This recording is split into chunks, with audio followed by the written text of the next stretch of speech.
आज मैं आपके लिए लेकर आई हूँ एक बहुत ही पावन और चमत्कारी कथा। बैसाख मास का महात्म्य और एक सच्ची बहू की भक्ति की कहानी। इस कथा को अंत तक अवश्य सुने क्योंकि इसमें छिपा है धर्म, भक्ति और सच्चे कर्म का अद्भुत फल। बहुत पुरानी बात है, एक छोटे से गांव में एक गरीब परिवार रहता था। उस परिवार में एक बूढ़ी माँ और उसके दो बेटे थे। दोनों बेटों की शादी हो चुकी थी। घर में दो बहुएं थी, बड़ी बहू और छोटी बहू। बड़ी बहू स्वभाव से थोड़ी कठोर थी और घर का सारा काम छोटी बहू से करवाती थी। छोटी बहू बहुत ही सीधी सादी और मेहनती और धर्मपरायण थी। वह बिना कुछ कहे सारे काम करती रहती थी। घर में गरीबी थी इसलिए काम भी बहुत होता था। छोटी बहू सुबह से लेकर रात तक घर के सारे काम करती, कपड़े धोना, खाना बनाना, पानी भरना, सब कुछ। एक दिन बड़ी बहू ने सोचा कि छोटी बहू को और ज्यादा काम दिया जाए। उसने कहा, अब तुम पूरे बैसाख महीने रोज तालाब से मिट्टी लाकर घर की दीवारें बनाएगी। छोटी बहू ने हाथ जोड़कर कहा, दीदी मैं घर का सारा काम भी कर लूंगी और यह काम भी कर लूंगी, आप चिंता मत करो। वह बिना विरोध के तैयार हो गई। अब छोटी बहू रोज सुबह 4 बजे उठती, अंधेरे में ही तालाब के पास जाती और वहां से मिट्टी लाकर घर के काम में लग जाती।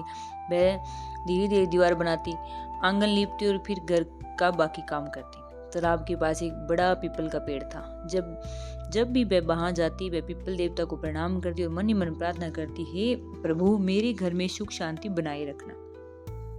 इसके बाद वह घर लौटती, नहाती धोती और फिर पूजा करती। पूरे बैसाख महीने उसने बिना थके बिना शिकायत के यह काम किया।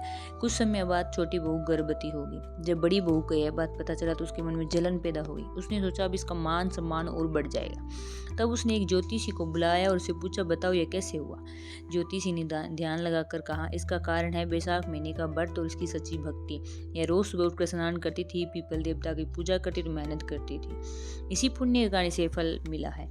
यह सुनकर सब हैरान रह गए। समय बीता और छोटी बहू ने एक सुंदर पुत्र को जन्म दिया। पूरा घर खुशियों से भर गया। अब सभी को समझ आ गया कि सच्ची भक्ति और मेहनत का फल हमेशा मीठा होता है। छोटी बहू का सम्मान बढ़ गया और घर में सुख शांति आ गई। इसके बाद पूरे गांव में घोषणा करवाई गई, ढोल नगाड़ों के साथ लोगों को बुलाया गया और कहा गया, सभी लोग बैसाख महीने का व्रत करें, यह बहुत फलदायी होता है। पूरा गांव इस व्रत को करने लगा और सभी को उसका लाभ मिला। इस कथा से हमें यह सीख मिलती है कि सच्ची भक्ति और मेहनत कभी व्यर्थ नहीं जाती। भगवान हमेशा सच्चे और धैर्यवान लोगों का साथ देते हैं। विशाख मास का व्रत अत्यंत पुण्यदायक होता है। और तो साथियों, यह थी विशाख मास की पावन कथा।